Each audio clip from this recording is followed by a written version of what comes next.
এটা হচ্ছে আমাদের সাউথ ক্যাম্পাসের যে রাস্তা। এখানের অবস্থা, রাস্তাঘাটের অবস্থা দেখে মনে হচ্ছে যে বাংলাদেশের থেকে অবস্থা খারাপ। তবে এদিকে আমাদের আশা লাগে, কারণ আমাদের আশেপাশে তেমন মাছ পাওয়া যায় না। আর যদি আমরা মাছ কিনতে চাই তাহলে আমাদের এইখান থেকে মাছ কিনতে হয়।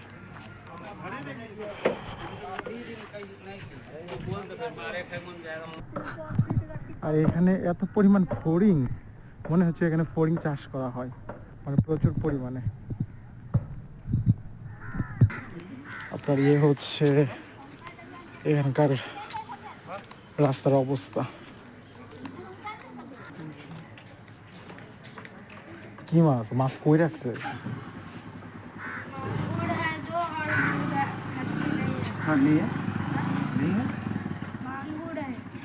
মাঙ্গুর, মাগুর মাছ।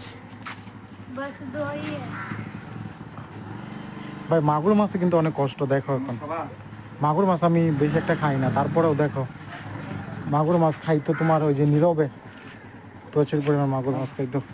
আচ্ছা, কপাল